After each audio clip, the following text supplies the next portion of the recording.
last few chapters of One Piece, we've been diving deep into who Kuma is as a character, and in general, his life was one of suffering. He's somebody who struggles to find liberation and only finds it as he's losing his humanity. And I think in essence, this panel encapsulates everything that Kuma is. He's somebody who is constantly on the run, who's a slave. He's somebody who felt constant pain. He met people who gave him the courage to push on and continue forward. He falls in love, he stumbles, he loses everything, and then when he meets Bonney, he finds his purpose once again. It's pretty crazy in hindsight because it was Bonney who gave Kuma that courage and that inspiration, that power to continue struggling through the pain. In many ways, he's kind of like Guts from Berserk, somebody who continues to struggle onward, hoping to find a better place. And it's these aspects about Kuma that I can deeply resonate with because in my past, I too was searching for freedom. I too was hoping to find an end to this cycle of nothingness that I was experiencing in my life. You know, Kuma always had this envision of Nika, this envision of Joy Boy, and he wanted to become the Hand of Liberation, which is why he became a revolutionary in the first place. But after going through these cycles of torment, he essentially lost his purpose and became more like a killing machine.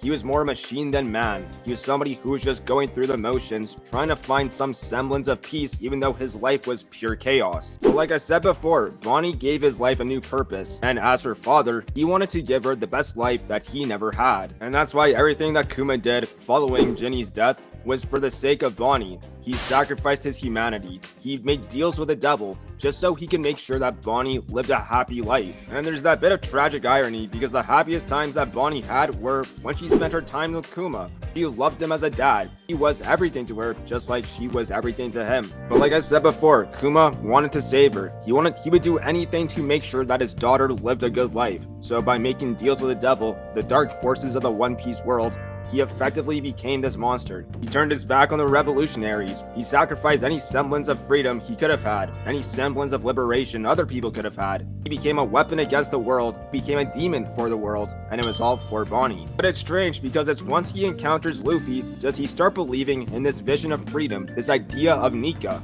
And as the Straw Hats continued on their adventure, they're essentially overlapping with Bonney chasing her dreams to find her father. Luffy, who's literally taking arms against the world, he's fighting, declaring in the name of freedom, in the name of his dream, for his friends, for everyone else he cares about.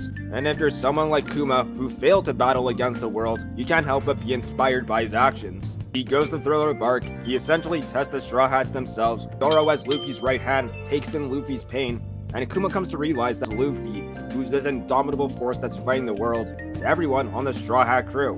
And I think what Oda was doing was essentially drawing this parallel from Kuma and us the viewer, because as he was watching the Straw Hats chase their dreams just as we were, he was getting inspired, we were getting inspired, and already being labeled a tyrant Bartholomew Kuma, he knew he had to play the villain once again. Which is why he took those extreme measures at Sabaody with the Straw Hat separation. It's because he knew the Straw Hats weren't ready to go off into the new world. If they did, they would lose, they would probably die, and they would never reach their dream. And I really love that we got clarification that this was Kuma's motives in the first place. It was something that I always speculated, but it never came true until now. You know, he sees Luffy take this stand against the Celestial Dragons, which is something nobody has ever done before. He knew that Luffy had this innate willpower. I mean, he's Dragon's son, so of course he's destined to do something great for the world. The truth is, he had to teach Luffy a cold-hearted lesson. If he isn't strong enough to be a captain, he will lose everything. Resolution to the testament of their willpower and the dreams he was essentially dismantling by separating them, he decided to be that guard dog for their ship so when they returned they could continue on their adventure. Also having that final dream of wishing Bonney a happy birthday, as he knew as he's losing himself in the process, he can never see it through himself. So we go back to this panel, the life of Kuma, one who struggled, one who suffered, one who constantly moved forward when his life was pure chaos. When he's running, he continues fighting, and eventually, he gets to that better place. I don't know about you guys, but in my opinion, Kuma's backstory is the best backstory in all of One Piece. It's one of emotion, it's one of strength, tragic backstory with little victories along the way, and ultimately ending with his will getting passed on to the next generation.